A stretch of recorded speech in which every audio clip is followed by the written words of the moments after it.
Welcome back to Energetically You, where we talk all things optimal wellness, abundant mindset, and wellpreneurship. I'm your host, Megan Swan, a wellness, mindset, and integrated wellness business coach, and also the founder of the Sustainable Integrated Wellness Approach. I help high-performance women thread more wellness into their lifestyle so that it becomes a way of life and not a check mark on their to-do list.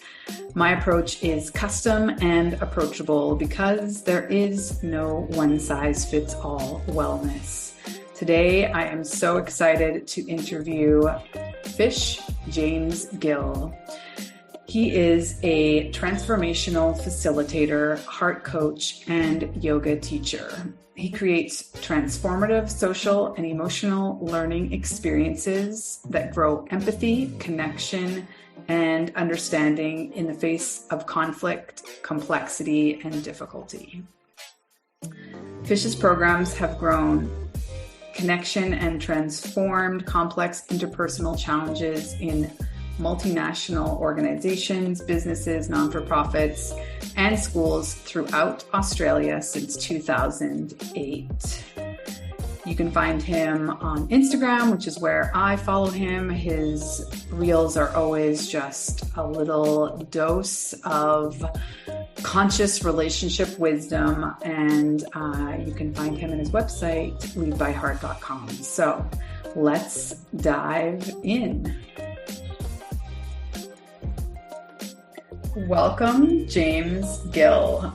Please, let's start off by the explanation of your adorable nickname, Fish.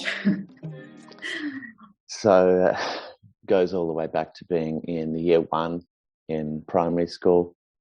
And my best friend, Mike Rees, hi, Mike, if you're listening, he called me Fish because of my surname Gill, so it was kind of a taunt, I guess, to start with, like a little tease, and I actually remember taking offense to it for a moment, and then quickly realized it was actually really quite catchy. And I think as a 6-year-old, I was really trying to find ways to be important in the world.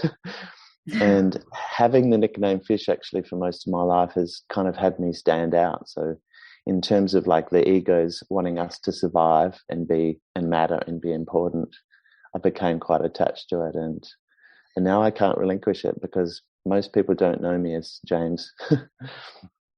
You're welcome to use either. All right. Well, I'll just stick with Fish then. So I first wanted to jump in and ask if you a little bit about your journey, and if you've always been so aware and conscientious of the way that you speak to people and the way that you operate in the world, or I know that we both share a yoga background, so I'm guessing that might have been one of the sparks of it. But it sounds like even at 6, you had a deep awareness of your environment and intentionality. Well, the short answer is no way have I been particularly aware through most of my life. In fact, I think part of what has led me to stand in this work that I do, let's call it work, is the extent to which I've caused pain to others in my life.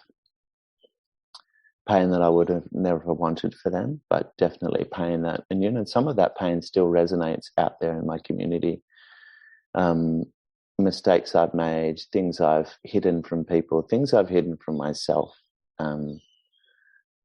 So, as Pema Chodron so beautifully puts it, I've had a bunch of experiences that have broken me open. They felt like they were breaking me, and it turns out they've broken me open. Something's enabled me to stay receptive to the learning from making some really profound mistakes and some really painful mistakes in my life. Yoga's actually been a very recent component. I only really started practicing, I want to say 8 years ago, maybe. And that was because I fell in love with a woman who became my partner, and she was a really wonderful teacher, and I just used to go to all her classes. Mm. And it was in the breakdown of that relationship that I realized I wanted to keep yoga very close to me, and then began a yoga teacher training, and then I've been teaching for the last 5 years or so. So, and also have been really standing in it for that time. You know, teaching now on some teacher trainings, teaching a lot of yogic philosophy. So that has been part of the way that I have stayed open and expanding, I guess, from those moments that I created in my life, or co-created in my life, that felt so brokenhearted. I've also experienced a lot of loss, like a lot of death through cancer, a lot of death through suicide. You know, going through divorce 10 years ago, the ending of some other significant relationships in my life. I mean, we've all been through loss, right? But Mm-hmm. I definitely think the reason I stand where I stand is because I've walked through that loss. It's showed me a truth in my heart, and in the heart of all people, actually, that was a little obscured from my view prior to all of that. But if we go back to being 6, you know, my parents, although separated, were just wonderful, are wonderful human beings. My dad has since passed away. My stepdad's since passed away. My mum is wonderful. My stepmother has been incredible. And there was something in there, in the way that they parented me, which particularly my dad was just fascinated by the world. We used to lay on blankets underneath the stars many nights, and he would explain to us the fact that the stars that we were seeing, some of them were no longer alive. And like, he was very romantic in the way he saw beauty in everything. He used to set us maths problems because he felt like maths was beautiful.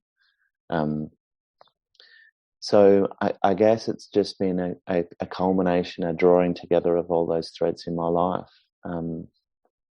that has led me to a place where I'm wanting to write a book. I've got no idea quite where to start, but I know the book is going to be about how to fall in love with humanity, because that's what's happened for me. I'm actually in love with humanity, even when I look out at the atrocities of war and the atrocities of, like, decisions being made and the impact they're having. I'm not okay with any of that. However, behind all of that, I can see humanness, and that's what I love, and that's what I want to share with the world, because I think we can move with grace when we move led by the heart. Yeah. Well, can you speak a little bit to, I mean, I don't know how much it's really, I guess social media intensifies it if it's like really such a new concept, but this, you know, like there seems to be a deep division, or maybe we're just more aware of it, or it's, you know, like it's amplified with social media. But I feel like you have a lot of very helpful ways to reframe these things so that we're not sort of defaulting to our knee-jerk reactions of always, you know, sitting in an us versus them scenario, whether it be, you know, like a massive political problem or in your personal relationship. Yeah. Well, the first thing that's important to do is for us all to validate the fact that the oppositional dynamic that we often find ourselves in is actually 100% natural. By that I mean, it happens within us without us choosing it, and it happens within them, whoever they are, without them choosing it. it doesn't seem that way. It seems like they've done it. And we know we haven't done it. So immediately that opposition is increased because it feels like, why are they being so XYZ? And I'm just trying to ABC. And so we naturally, and this is kind of an ego mechanism, I think really it's just like, I'm a good person and they've done something that's upset me. And so they must be a bit of a shitty person. And when I go to tell them about my pain, they get defensive. So that's more evidence that they don't really care and that they're on the bad side of the ledger. And look at what I've endured, and that puts me on the good side of the ledger. And so that oppositional place of I'm the victim and you're a bit of the villain, like even if we wouldn't use those words, it's a little bit like I'm the one who is worthy of compassion here, not you. And it's really interesting to me, Megan, because I post a lot about compassion. And I even might call it radical compassion, because I'm asking us or inviting us, just if you want to, you don't have to. If you want to, let's extend the bounds of our compassion. Let's bring in those who we might not feel are worthy of compassion. And let's see what that does for us. Let's see what that does for the sense in my heart of opening and falling in love with the aspect of them behind their difficult behavior, right? So I call it radical compassion because there's this notion out there in the world that this is a strongly held belief in millions of people all throughout the world, that some people are worthy of compassion and some are not. Mm-hmm. And I think that just points to the fact that we have a boundary to our compassion over which we feel uncomfortable to step, and that's valid. It's just that it's our boundary. The fact that I think someone's such and such that's a decision that I've made based on my boundary, but I project it and I say, no, that's them. That's them. I'm endlessly compassionate, but they don't deserve it. But that's me saying I'm willing to extend compassion to some people and not to others. And that's okay. It's just that we get to determine where that boundary is, and you can expand it if you want, such that you remove all a-holes from your life because you just feel into them. Now, here's the thing. As I speak to expanding your compassion, our compassion, I get messages, some of them really, really very strongly worded messages about me personally. And they tend to be in the flavor of, Fish, your work is mass gaslighting. You're telling people who've been through enormous pain that they should just be okay with it, that they should just understand their abusers. So here's an interesting thing about the mind is that the mind is such an either-or mechanism that when I say, what might they have been yearning for behind the horrible things that they've done to you which caused you pain, people immediately feel like because I'm reaching into the yearning in them, I have to dismiss the pain in me. Mm-hmm. And that's a great insight into the mechanism of the mind, because we think we either are compassionate or hold strong boundaries or look after ourselves. And I'm teaching radical compassion outwardly and inwardly, such that I can understand the humanness behind anything anyone has ever done, and I'm very clear about what is okay or not okay for me and where I need to locate myself in relation to them, in relation to that behavior, so I still feel open-hearted. There's such a strong pushback every time I speak about compassion, because we hear it as being compassionate equals being okay with what happened. Condoning, yeah. Yes. Condemn or condone is the is the binary function that happens socially. If you're not condemning, then you're condoning. And there's a whole third space, which is just acceptance of the humanness behind what they did, and acceptance in me that I don't want to be near it. Yeah, is that making sense? Am I? Yeah, it's early totally. for me. Good morning. Well, so how much of your wisdom on all these things came out of you having to find a way to get through this yourself on a personal level? A great deal. Yeah.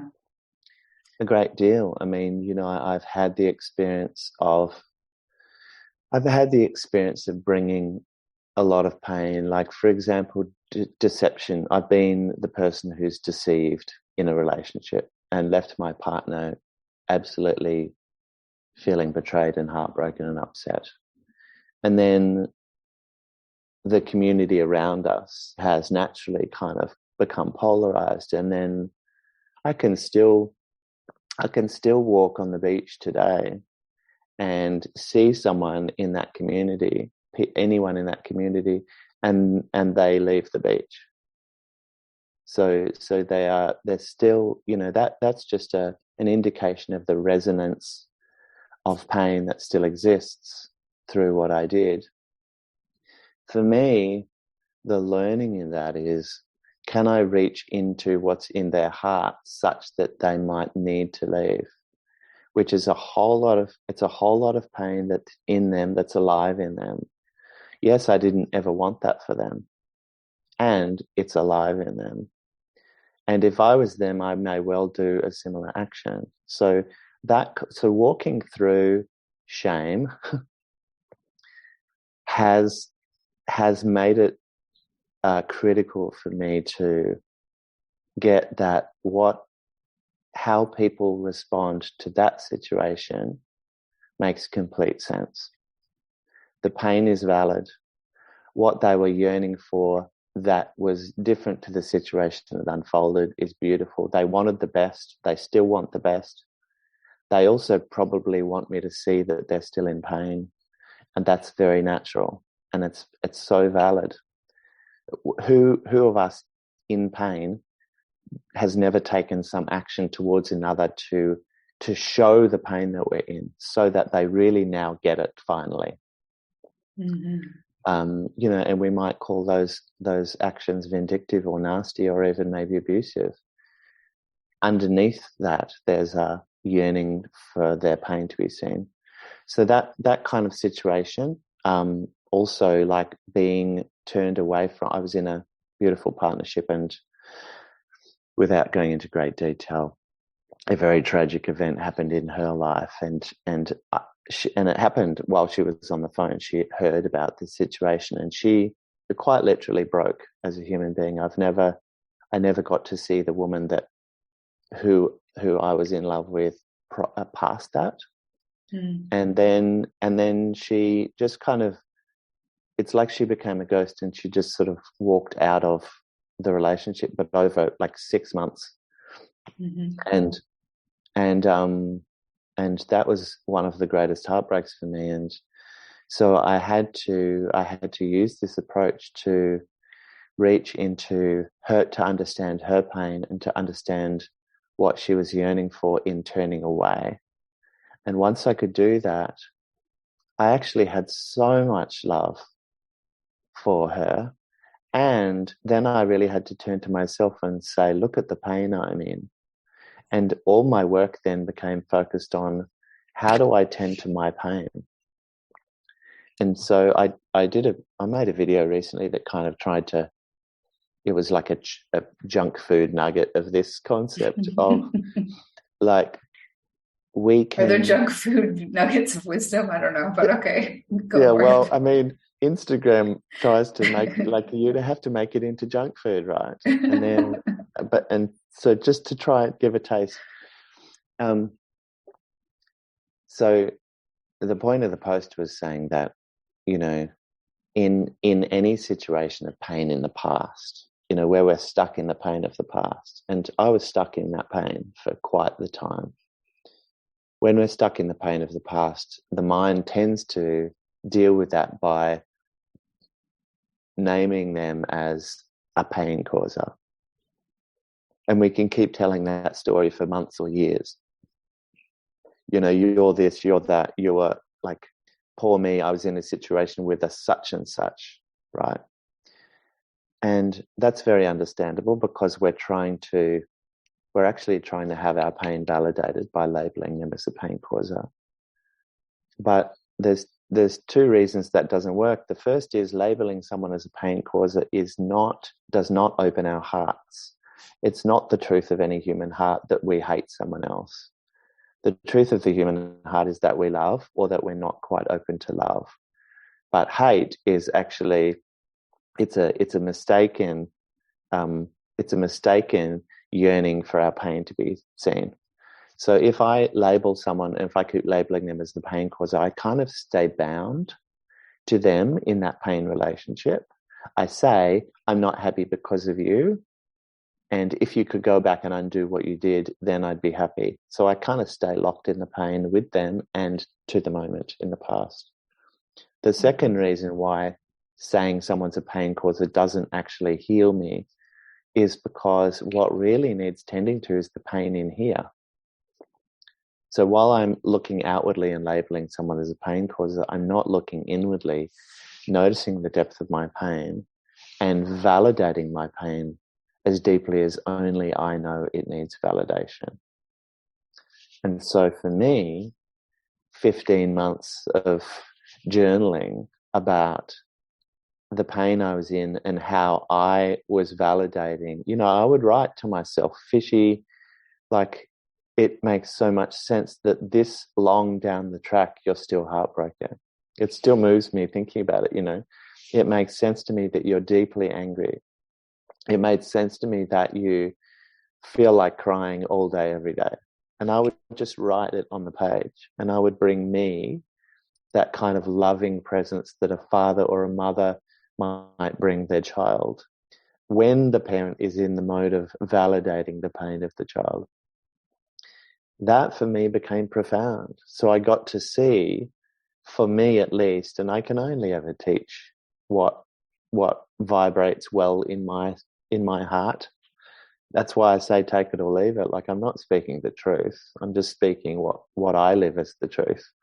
I got to see that my pain, the pain that I was stuck in from the past, was healed by a deeply compassionate understanding of her, the pain she was in, and what she was yearning for behind rejecting me or abandoning me, in inverted commas, and deeply compassionate practice to myself, which was look at the pain I'm in and look at how much my heart yearns for it to have been different.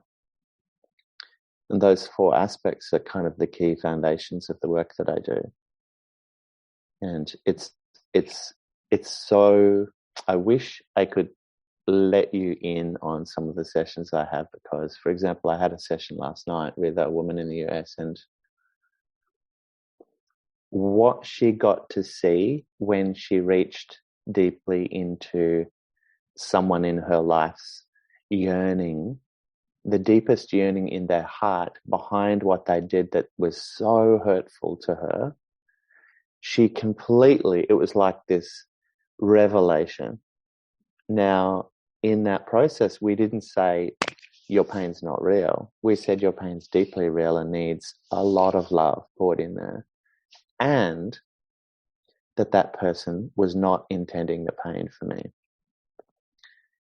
And so, when you become masterful in this approach, in order to speak pain to someone that you love, starting from the place of, I've got a whole lot of pain I need to express to you that you would never have hoped for me, is the pathway to be able to actually share into an open heart in them. Because in that approach, we're dissolving this kind of mental and social construction that they have to be a villain if I'm hurting. Instead, we say, I'm hurting because of what you did. And what you did was not aimed at me to create pain. You were yearning for a bunch of other things. And it did create pain. And can we tend to that? Yeah. Sometimes I talk about this work as learning to land our love.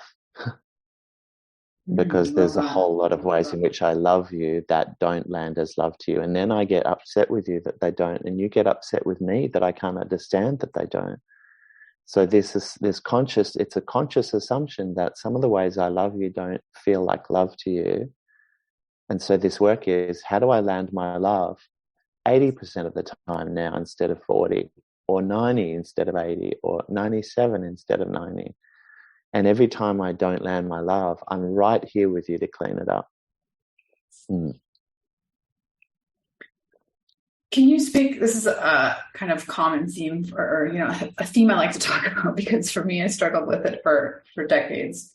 Yeah. Where I was just always, like, it was just so much easier to be angry than it was sad about anything. And yeah, I think it's, at least in North America, and I don't know if you'd include Australia in that culture, is like our culture doesn't really teach us to sit with sadness very well. Firstly, when someone comes to me, and this happens very frequently, and it's very valid, it's very natural, there's nothing wrong with it. I do this as well. Someone comes to me and says, no, you're wrong, Fish. They actually listen to what they did. That is clearly intentional. They clearly wanted to cause me pain. There's clearly bad people in the world. And if you don't agree with me, you're just naive, right? I get that a lot. And perhaps I am. However, every human being I've ever worked with has discovered for themselves some ulterior intention in the heart of another that sets them free. Last night on this call, I asked this client of mine, what pain was that other person yearning to escape from in doing that thing? And that was the moment. She was like, wow, now I can see how made wrong he has felt. So the action he took was to escape the feeling of being made wrong by me, which is a universal yearning in all of our hearts. We will do whatever we can to not be made wrong, or to let someone know how made wrong we feel. And what we do can feel kind of a bit volatile, or a bit aggressive, or a bit like nasty. So when that situation arises, and it arises all the time, what that points to is a need to validate my pain, the pain over here in the person who says, I'm actually the victim and you don't understand. So validating pain is not what we have ever been trained to be masterful in. Maybe there's millions of people on the planet who are masterful at validating their own pain and the pain of another. But in every person I've ever worked with, there is this skills shortage in even being able to articulate my pain, and then being able to validate what I've articulated. If we go back to the yogic philosophy of raga and devesha, attachment and aversion, part of the kleshas, the experience of pain in us, we will tend to make into a pile that's valid to feel, and here's another aspect of my pain that's not really valid for me to feel. So, if I'll have a pile that I'm okay with feeling and a pile that I'm not okay with feeling. So immediately we become kind of fractured in the truth of our pain. We turn away from ourselves. So part of this work is just becoming more and more masterful over the rest of your life at noticing, what's the experience I'm having? Where is their sadness? Where is their fear? Where is their anger? Not why. I don't spend a second coaching people in why. I spend 100% of our time saying, what is this experience in me that's just alive in me? I don't have to judge whether it should or shouldn't be, because here it is. If I think it shouldn't be, then I'm in an alternative universe and I've left the building. So coming back to this notion, so we're not very good at feeling into our pain. We're not very good at understanding that it can be quite complex and incongruent. Like there can be parts of our pain that don't make sense with the other parts of our pain. I can feel like when that partner of mine rang me and said, we're done, I felt relief and heartbreak. I felt rage and compassion. So understanding that our experience, painful experience, can also be intermingled with not so painful experience, and how that doesn't make sense. It would be thrown out of court, but it's our truth. It's our truth. It's like, sometimes I talk about it as like having a jigsaw puzzle spread out on the table, but it's actually pieces from 100 different jigsaw puzzles. So nothing, you can't make a picture out of it, but it is what you have. So, and that is a profound practice for us. And that's 1/4 of that kind of structure of my yearning their pain, their yearning my pain. So the more I get to validate my pain and really have it be unquestioned, and really have it be wrapped in context, and really have it be said yes to, and really have it be said, of course I feel that too, the more I start to just feel like my pain can exist, and the less I have to say that anyone is a pain causer. It doesn't feel like I'm having to condone their behavior if all of my attention is resting on how much I hurt and how long I've hurt for. Is that making some sense? Yeah. And then in terms of anger, it's really interesting, the kind of gender thing that happens around anger. You know, men tend to go to anger straight away because it's kind of seen socially as like a powerful thing, or a justified thing, or an okay thing, a strong thing. Maybe that's it, a strong thing. Anger is strong. Whereas women have a lot of difficulty, can have a lot of difficulty expressing anger, or even feeling that they are angry, because socially an angry woman is like a crazy bitch. So it's invalidated. And conversely, men can have difficulty feeling into the fact that underneath their rage lies hurt or sadness or disappointment or rejection or a feeling of being dismissed. Because those more tender experiences in us are seen as like being soft. I mean, most of us men grew up in a school environment where we were called a pussy if we said anything a bit tender or anything a bit sensitive. You know, if we read poetry, we were a faggot, you know. So we were kind of coached in turning away from that tenderness. And women can tend to do tenderness a bit more easily because it's seen as kind of soft and feminine and appropriate. So we kind of get a little bit sort of polarized, strangely skewed in what we're okay to feel into.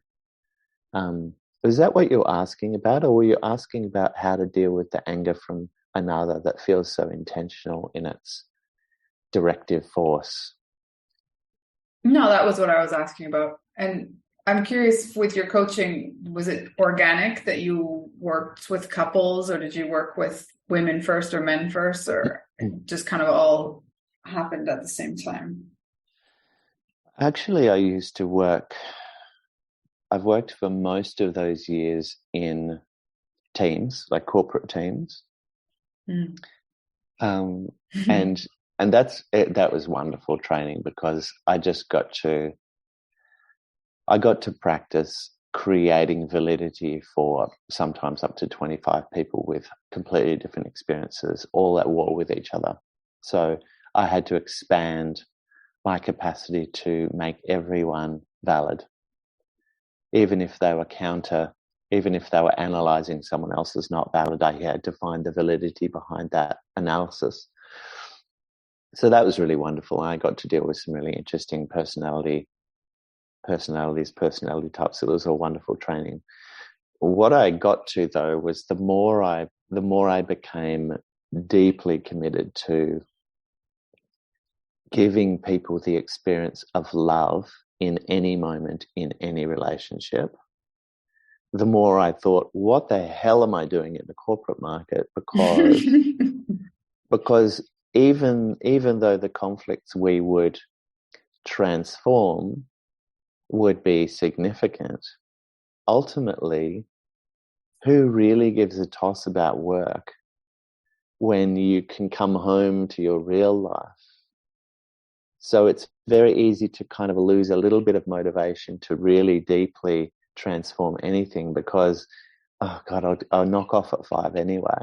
Let's take this right into the heat of the fire where lives are won or lost, like let's take this into the most difficult moments in our most treasured relationships.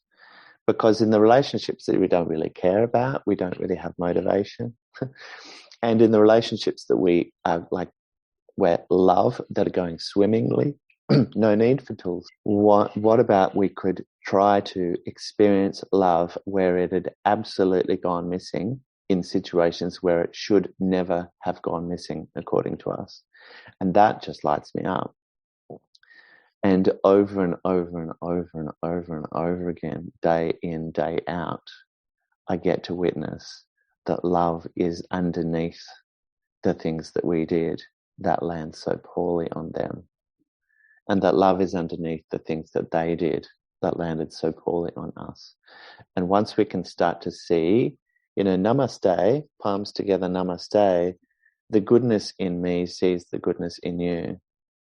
If my heart can see the yearning in your heart behind what you did that hurt me, our capacity to transform the moment is actually kind of boundless.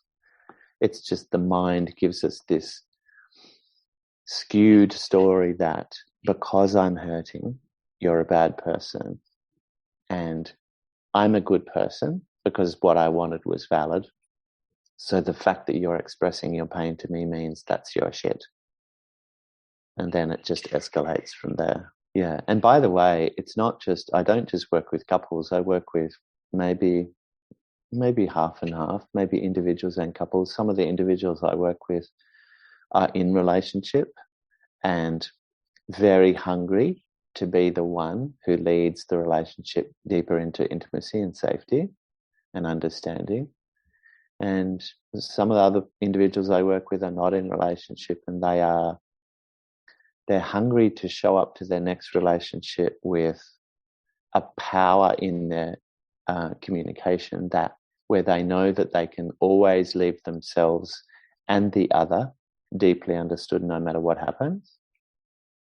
Consider that freedom. Like there's two, what I've noticed is there's kind of two aspects of unfreedom in our communication. One is there are some things that I want to say to you because it's just like, there's upset and pain and disappointment that I just need to express. If I could express it to you, my heart would open and I'd just feel so much better. But the idea of expressing it to you scares me because I know you're not going to react well.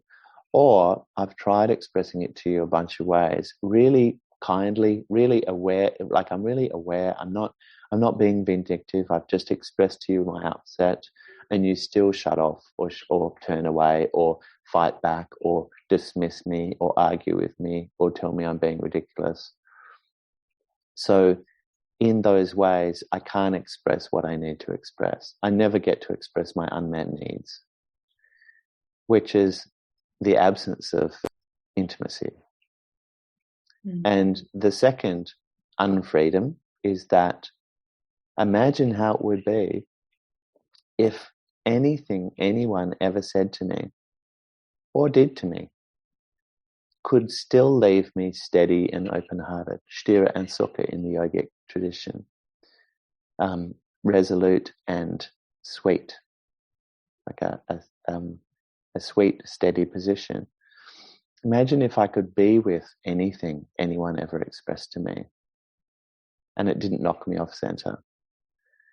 The reality is that a whole bunch of things that people express to me leave me feeling misunderstood or hurt or judged or criticized. They leave me feeling like this person doesn't care about me, or, you know, they don't understand my valid intentions. They don't see the goodness in me. So what would it be like? This is what I say to people.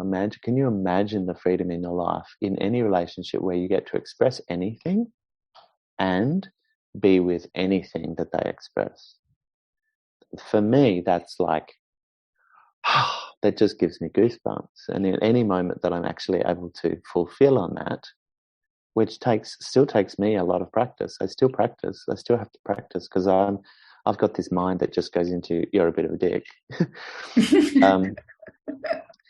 When I'm able to do that, I just notice that every human heart in that space opens.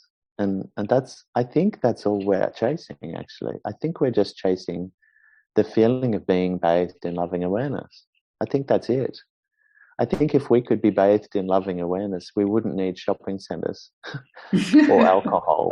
Like, that's kind of, it's just, and because being bathed in loving awareness is the absence of being made wrong and the pain of separation. So, yeah, anyway, that got a little bit philosophical, but. No, I love it. One last question before I'll ask you to share the best way to get in touch with you and all that.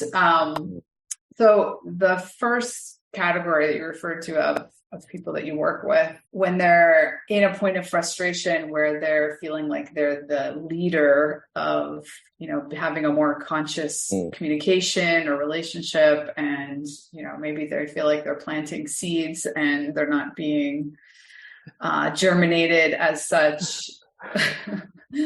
Yeah. What are some tools, or is it just all the personal work to be completely 100% okay with whatever you're receiving? I love the fact that you've used the analogy of planting seeds and they're not being germinated. Like, I've done the planting and you're not doing the germinating. I'm going to use that because it's such a skillful expression of exactly what the mind does.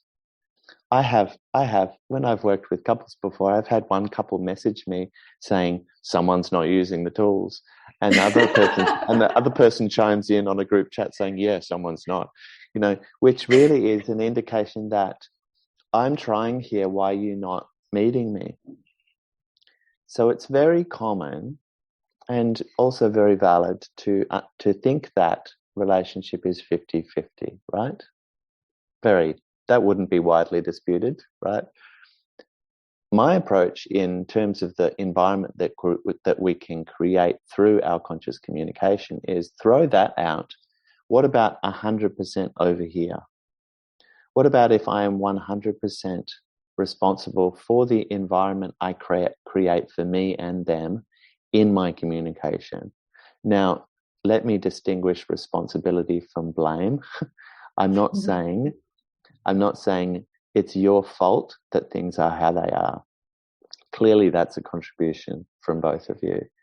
What I'm saying is the agency to till the soil such that the seeds that you're planting germinate. Oh my God, this is working. You have the agency to till the soil. You have the agency to create the ground of compassion into which the seeds of your longing for things to be better will germinate. And you can do it without demanding that they somehow show up differently than they are right now. I call that radical responsibility. It's actually just responsibility. But the reason I use the word radical is because it feels to me at the start like I'm having to do this for them. And I get another lot of messages I get is like, I'm sick of doing this for them. I'm not going to do this for them anymore, right? So that's very valid to think that we should do the work, and if someone else is not doing the work, then we should just continue to do the work. But what that actually speaks to is, in doing the work and then not doing the work, my needs are going partly unmet. But nothing about the work that I coach you in is about your needs going unmet. It's wholly about your needs being met.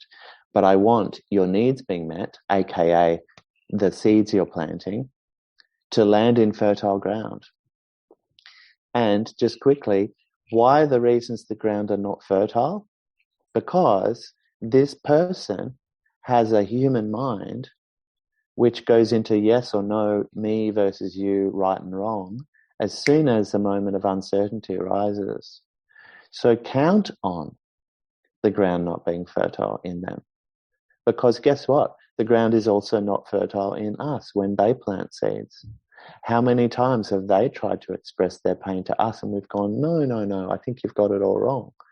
How many times have we not been willing to come right over onto their side because we're waiting, it's theirs to clean up, aka it's their fault. So once we understand the conflict mind, once we understand the ground into which the seeds naturally fall and how unfertile it is, then we can go about cultivating fertility in the soil. And so I know that's all very sort of philosophical. So practically what that sounds like is, my love, yesterday, when you told me I shouldn't have got that brand of paint, it left me feeling dismissed and belittled, as if you don't think I'm capable of choosing paint for myself. I felt criticized and made wrong by you.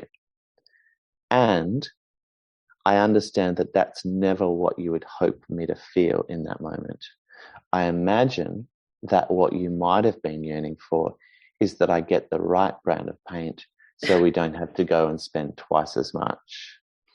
And some of the frustration you might have been expressing was the young guy at the shop should have known that, because that's his job. So you were yearning for me to feel how frustrated you were at this situation. You were yearning for me to have chosen the right paint. You want us to have savings. So you don't want us spending money on excess paint. So you wanted these beautiful things for us. And at the time, it landed like a whole crock of shit for me. Here are some of the ways, my love, that you might have expressed that to me in such a way as it didn't feel so critical to me. Could we try that? So notice that the cultivation of the soil over there is, I said, you're not the villain. You would never want the upset that is present for me right now. And I'm going to speak to you about the upset, but I'm also going to honor the goodness in your heart.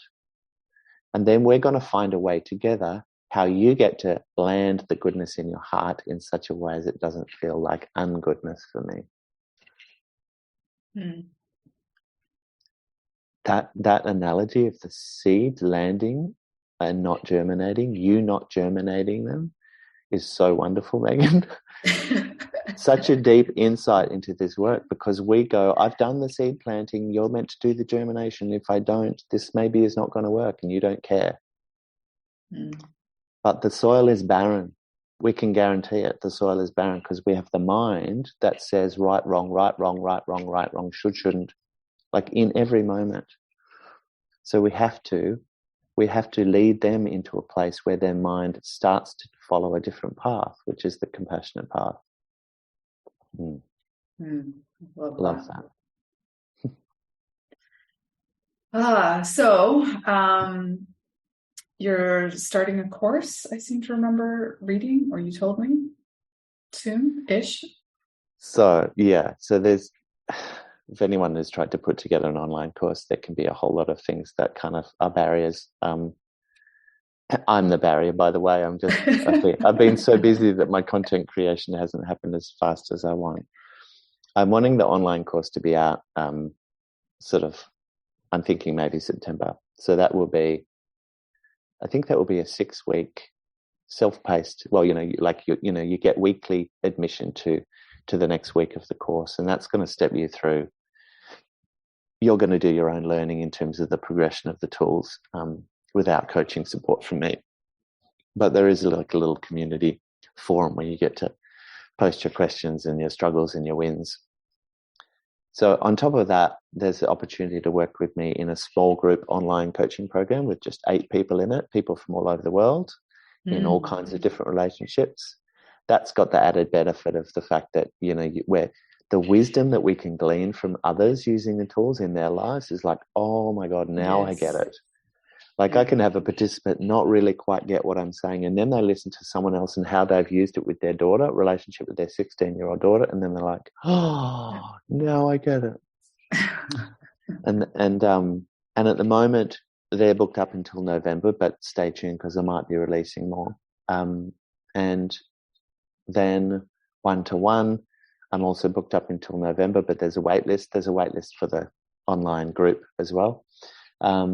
And 1-to-1 or 1-to-2, if you're a couple, just looks like a 12-week program with 7 individual calls like this, where can be much more personal attention paid to your specific scenario.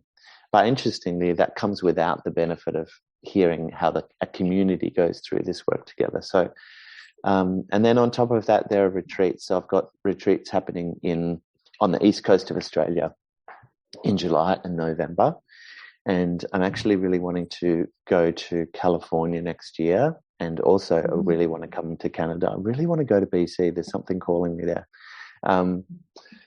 And so US in 2023 and Bali in 2023, maybe around about April, back in Perth. So, I mean, it's clear through the expansion of this work even in the last 6 months, my life will be traveling all around the world and meeting people who are courageous enough.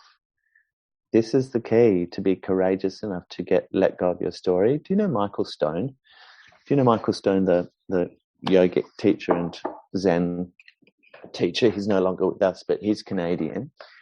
He has a podcast called Awake in the World. And he talks about transformation as being, transformation happens when the story that we are telling about the moment and about the person behind the moment changes forever. So consider the enormous courage that it takes to be willing to relinquish the story that has made so much sense, and it's been like a protective mechanism. It says, hey, I'm okay, I'm not the bad person here. We need to relinquish a story in favor of an alternative story, which, by the way, when we find it, is much more deeply fulfilling. But to start with, we need to entertain the idea that we might need to relinquish a story. And that's kind of terrifying, particularly when we've been in really hurtful situations where we've been heartbroken or criticized or left or fearful. So such courageous work. Yeah. But so I've just got a future where I just get to meet courageous people who want more love. Isn't that amazing? It's beautiful. Have you never been to British Columbia? I've never have. I feel like, you'd fit it right in. You're going to love it. I never have, and something's really calling. Really. I've even been going onto Google Earth and just like zooming in. Amazing. Little inlets and mountaintops, and I'm just like, oh yeah, I'll be there sometime. Yeah. Beautiful. Well, I definitely feel like we're going to be meeting in person at some point in some place. I don't know. I love that, Megan. Thank you. And I honor the work that you do, and your fierce commitment for human beings. I really do, and I feel privileged to chat to you. Oh, thank you, Fish. So I'll share all of your links in the show notes, unless there's anything else you wanted to point people to, send you loving messages on Instagram. or vitriolic ones. They all add to my understanding of the work. Instagram James_Fish_Gill. And then if you want to kind of hear more of these kind of interviews, if you want to go a little bit more deeply into each of the facets of my work, then if you go to leadbyheart.com and go to news, then you'll be guided to the podcast interviews that I've done in the past, and lots of juicy things to chat about there. But thank you so much for your time. Thank you, and we'll be in touch. Awesome.